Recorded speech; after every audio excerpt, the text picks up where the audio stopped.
सर्वेभ्यः नमो नमः। अहम मोनिका तालियान। आज की वीडियो में हम अपनी कक्षा 8 की अमृतम पुस्तक के सप्तम पाठः 7वें पाठ का अध्ययन करेंगे। पाठ का नाम है महाकवि कालिदासः। महाकवि कालिदास। यहाँ पर आपके इस पाठ में सर्वनाम प्रयोग लिखा हुआ है। इसका अर्थ है कि आपके इस पाठ में सर्वनाम के शब्दों का बहुत अधिक प्रयोग होगा, उन पर आप ध्यान दीजिए।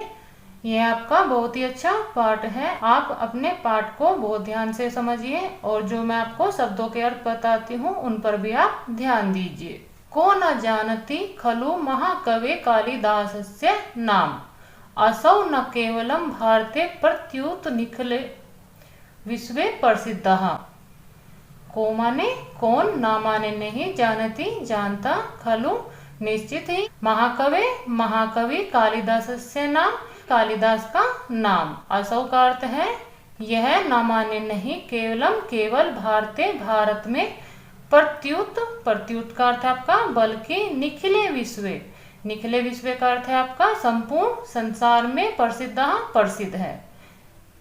कौन नहीं जानता महाकवि कालिदास का नाम, यह केवल भारत में ही नहीं बल्कि पूरे विश्व में प्रसिद्ध है। विश्वस्य अनेके देशवासिनः स्वदेशस्य सर्वश्रेष्ठान् कविना सह तस्य तुलनां कुर्वन्ति। विश्व के अनेके बहुत सारे देशवासी स्वदेशस्य अपने अपने देश के सर्वश्रेष्ठान कविना, इसका अर्थ है सर्वश्रेष्ठ कवियों के सामान्य साथ, तस्य उनकी तुलना कुर्वन्ति तुलना को करते हैं। विश्व के बहुत सारे देशवासी अपने अपने देश के सर्वश्रेष्ठ कवियों के साथ उनकी तुलना करते हैं। वस्तुतः कालिदासः सर्वभ्यो अपि श्रेष्ठम अद्भुतश्च।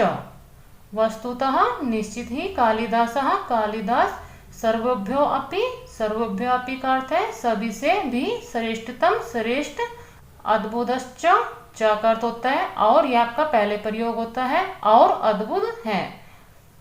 निश्चित ही कालिदास सभी से भी श्रेष्ठ और अद्भुत है। अस्य जन्मः विषये अनेकाः किंवदन्त्यः सन्ति।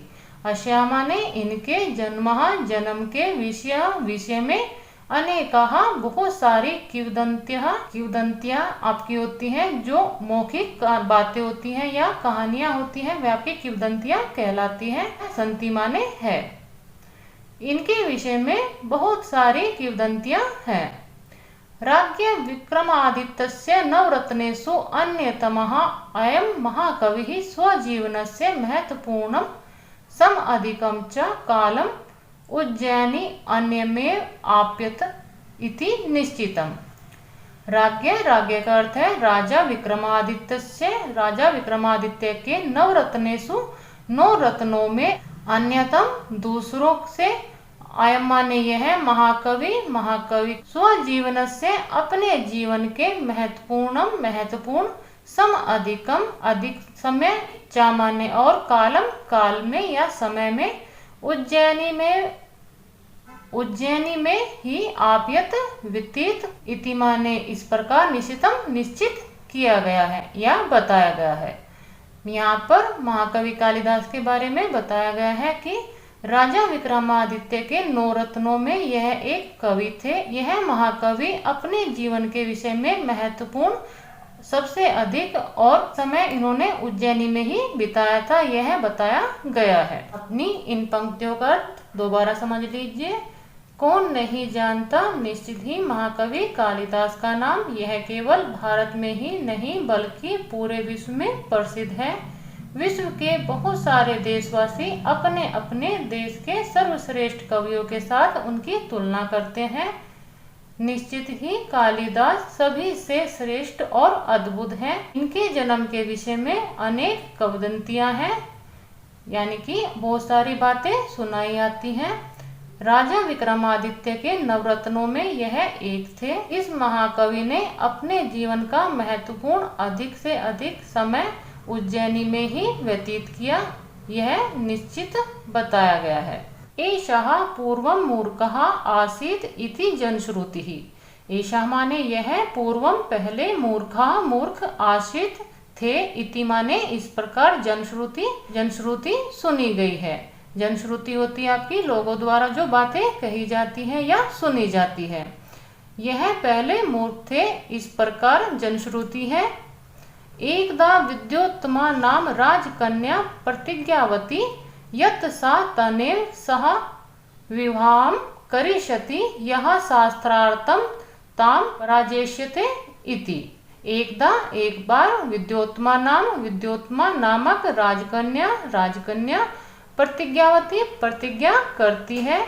यत् माने कि सामाने वह तेनेव सह उसके साथ ही विवाह करिष्यति करेगी। यह माने जो शास्त्रार्थम शास्त्र अर्थ में, ताम माने उसको प्राजेष्यते पराजित करेगा इति इस प्रकार। एक बार विद्योत्तमा नामक राजकन्या प्रतिज्ञा करती है कि वह उसके साथ ही विवाह करेगी जो उसको शास्त्रार्थ में पराजित करेगा। अनेके पंडिताः आगत्य पराजिताः च भूत्वा आगच्छन्। अनेका पंडिता का अर्थ है बहुत सारे पंडित का अर्थ है यहाँ पर ज्ञानी से, कि बहुत सारे ज्ञानी व्यक्ति आगत्य आकर पराजितः च और पराजित भूत्वा माने होकर आगच्छन् आ गए। बहुत सारे पंडित आए और पराजित होकर चले गए। केचन धूर्तः पंडितः विद्योत्तमयाः विवाहं केनचित् मूर्खेण सह कारयितुं चितवन्। केचन कुछ धूर्त पंडितों द्वारा विद्योत्तमा का विवाह केनचित् किसी मूर्ख के सामान्य साथ कार्यतुम करने के लिए निश्चित किया। कुछ धूर्त पंडितों ने विद्योत्तमा का विवाह किसी मूर्ख के साथ करवाने का निश्चय किया। एकदा ते मार्गे मूर्ख एकम अपश्यन् यहाँ वृक्षस्य यस्यां शाखायां उपविष्टिः आसीत् तामेव छिन्नति सम। एकदा माने एक बार, ते माने वे सब, मार्ग में, मूर्ख एकम अपश्यन् एक मूर्ख को देखते हैं। यह माने जो वृक्षस्य पेड़ की, यस्याम जिस, शाखायाम शाखा पर, उपविष्टि बैठा, आसीत माने था, तामेव उसी को ही, छिन्नति सम काट रहा था। एक बार वह मार्ग में एक मूर्ख को देखते हैं जो पेड़ की जिस शाखा पर बैठा था वह उसी को ही काट रहा था। ते तम आहूय राजकन्याया सह विवाहस्य वार्तां च कृत्वा तम आवदन् त्वं केवलं संकेत एव प्रश्नान् उत्तरसि इति। ते माने वे सब, तम माने उसको, आहूय बुलाकर, राजकन्या के साथ विवाह की वार्ता बातें, च माने और, कृत्वा करके, तम आवदन उसको बोले, त्वम माने तुम, केवल, संकेत में ही, प्रश्नों का उत्तर दोगे इति माने इस प्रकार। वह पंडित उसको बुलाकर राजकन्या के साथ उसके विवाह की बातें करके और उसको बोलते हैं कि तुम केवल संकेत में ही प्रश्नों का उत्तर दोगे। इन पंक्तियों का अर्थ एक बार दोबारा समझ लीजिए। यह पूर्व में मूर्ख थे, यह जनश्रुति है। एक बार विद्योत्तमा नामक राजकन्या प्रतिज्ञा करती है कि वह उसी के साथ विवाह करेगी जो उसको शास्त्रार्थ में पराजित करेगा। इस प्रकार वह प्रतिज्ञा करती है। बहुत सारे पंडित आकर और पराजित होकर चले जाते हैं। कुछ धूर्त पंडित विद्योत्तमा का विवाह किसी मूर्ख के साथ कराना निश्चित करते हैं। एक बार वह मार्ग में एक मूर्ख को देखते हैं जो जिस पेड़ की शाखा पर बैठा हुआ था उसी को वह काट रहा था। वह उसको बुलाकर राजकन्या के साथ उसके विवाह की वार्ता यानी कि बातें करते हैं और उसको कहते हैं तुम केवल संकेत में ही प्रश्नों के उत्तर दोगे। इस प्रकार धूर्ताः पंडिता विद्योत्तमा समीपं गत्वा अवोचन् एषः अस्माकं मुनि गुरुः केवलं संकेतरेव प्रश्नान् उत्तरष्यति इति। धूर्तः, धूर्त का अर्थ है धूर्त, पंडितः पंडित, विद्योत्तमा समीपम विद्योत्मा के पास गत्वा जाकर आवोचन बोले। एस अस्माकम का अर्थ है यह हमारे मौनी गुरु हूँ। मौन रहने वाले गुरु केवल संकेत के द्वारा ही प्रश्नों के उत्तर देंगे। इति माने इस प्रकार। धूर्त पंडित विद्योत्मा के पास आकर बोलते हैं यह हमारे मौनी गुरु हैं, यह केवल संकेत के द्वारा ही प्रश्नों के उत्तर देंगे। सा स्वीकृतवती, वह स्वीकार कर लेती है। धूर्ताः मूर्खस्य संकेतानां विचित्र अर्थं कृत्वा तां च शास्त्रार्थं पराजित्य मूर्खेण सह तस्य विवाहं कृतवन्तः। धूर्तः धूर्त पंडित मूर्खस्य मूर्ख के संकेतों को विचित्र अर्थ कृत्वा माने करके, ताम माने उसको, चा माने और, शास्त्रार्थम शास्त्रार्थ में, पराजित करके, मूर्खेण सह मूर्ख के साथ, तस्याः उसका, विवाह कृतवन्तः करा देते हैं। धूर्त पंडित मूर्ख के संकेतों को विचित्र अर्थ करके और तामान्य उसको, यहाँ पर उसको विद्योत्मा के लिए प्रयोग हुआ है कि विद्योत्मा को शास्त्र में पराजित करके मूर्ख के साथ उसका विवाह करा देते हैं।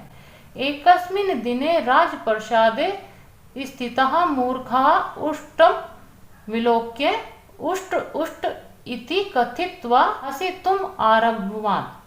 एकस्मिन् दिने का अर्थ है एक दिन, राजप्रसाद है राजमहल में, स्थित मूर्खः मूर्ख, उष्ट्रम का अर्थ है ऊंट, विलोक्य देखकर, उष्ट ऊंट इति इस प्रकार, कथित्वा कहकर, हसितुम आरब्धवान हंसना आरंभ कर देता है। एक दिन राजमहल में स्थित मूर्ख, यहाँ पर मूर्ख कालिदास के लिए प्रयोग हुआ है कि एक दिन राजमहल में कालिदास ऊंट को देखकर ऊंट इस प्रकार कहकर हंसना आरंभ कर देता है। विद्योत्तमा अजानात यत धूर्तै पंडितै वंचिता सह मूर्खेण सह विवाहिता अभवत इति।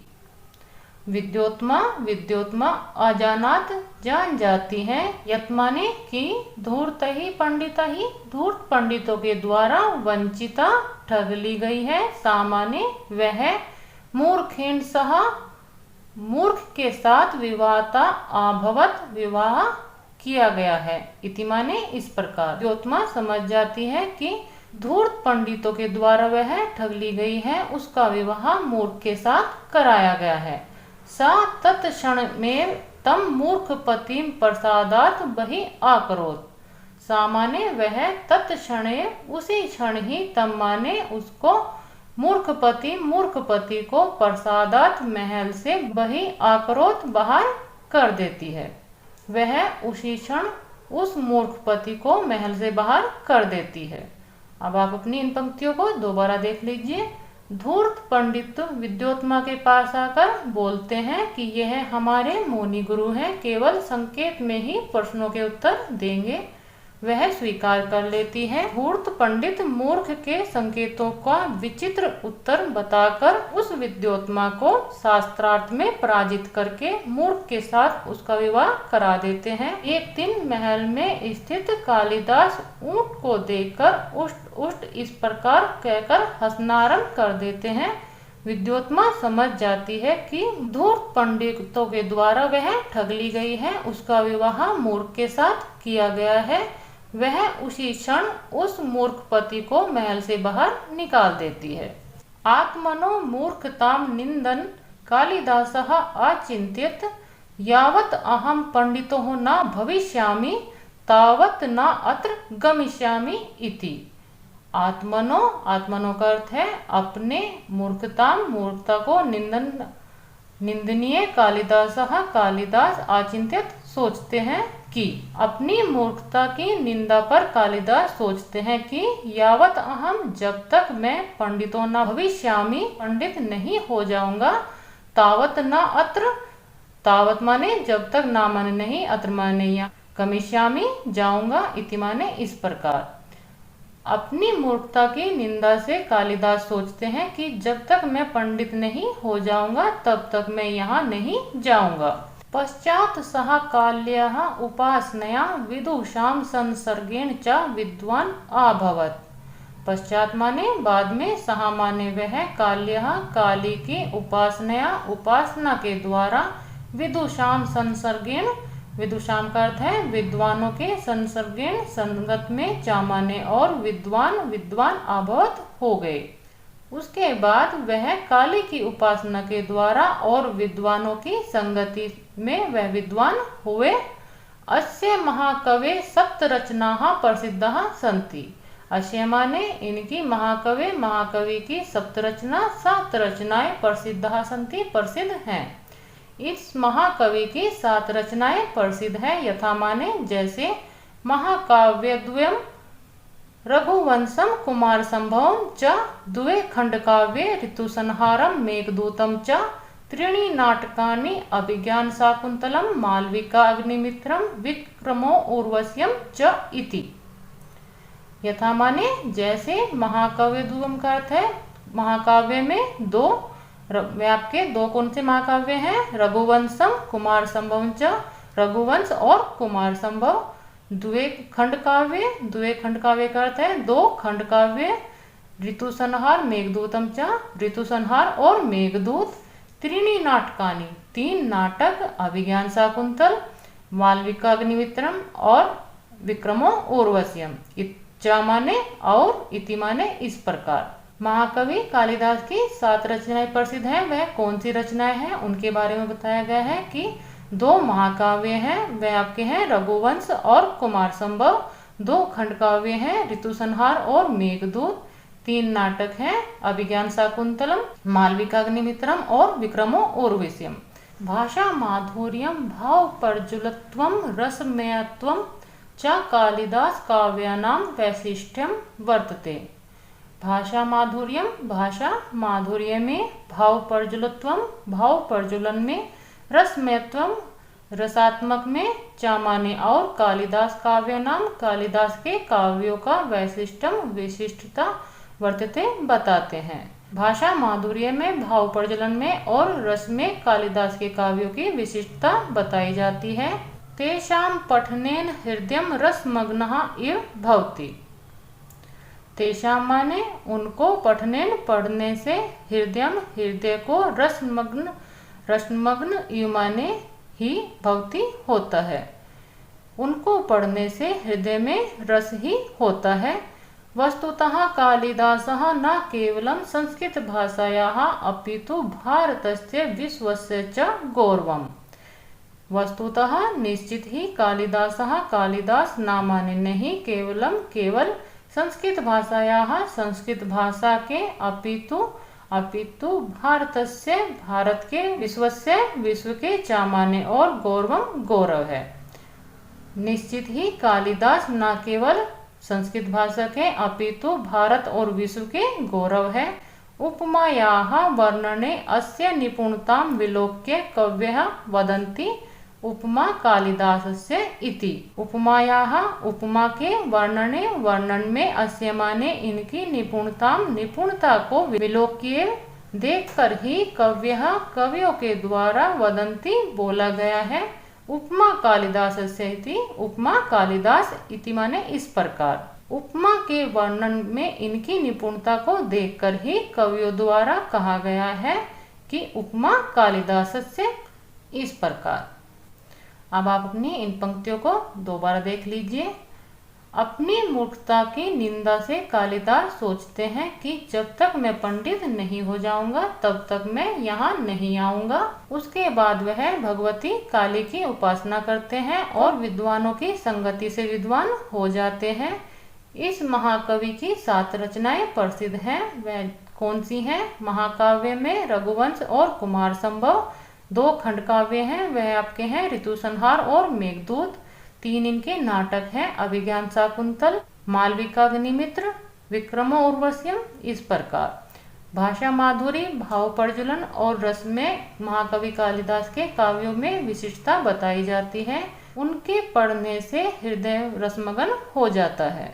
निश्चित ही कालिदास न केवल संस्कृत भाषा के अपितु भारत और विश्व के गौरव हैं। उपमा के वर्णन में इनकी निपुणता को देखकर ही कवियों द्वारा कहा गया है उपमा कालिदास की। इस प्रकार यह आपका पाठ पूर्ण होता है। यह आपका कुछ क्लिष्ट वाला पाठ है। आप इस वीडियो को एक बार दोबारा देखेंगे तो यह आपको पाठ बहुत ही आसानी से समझ में आ जाएगा। मिलते हैं इस पाठ के बुक वर्क के साथ अगली वीडियो में। सर्वेभ्यः नमो नमः।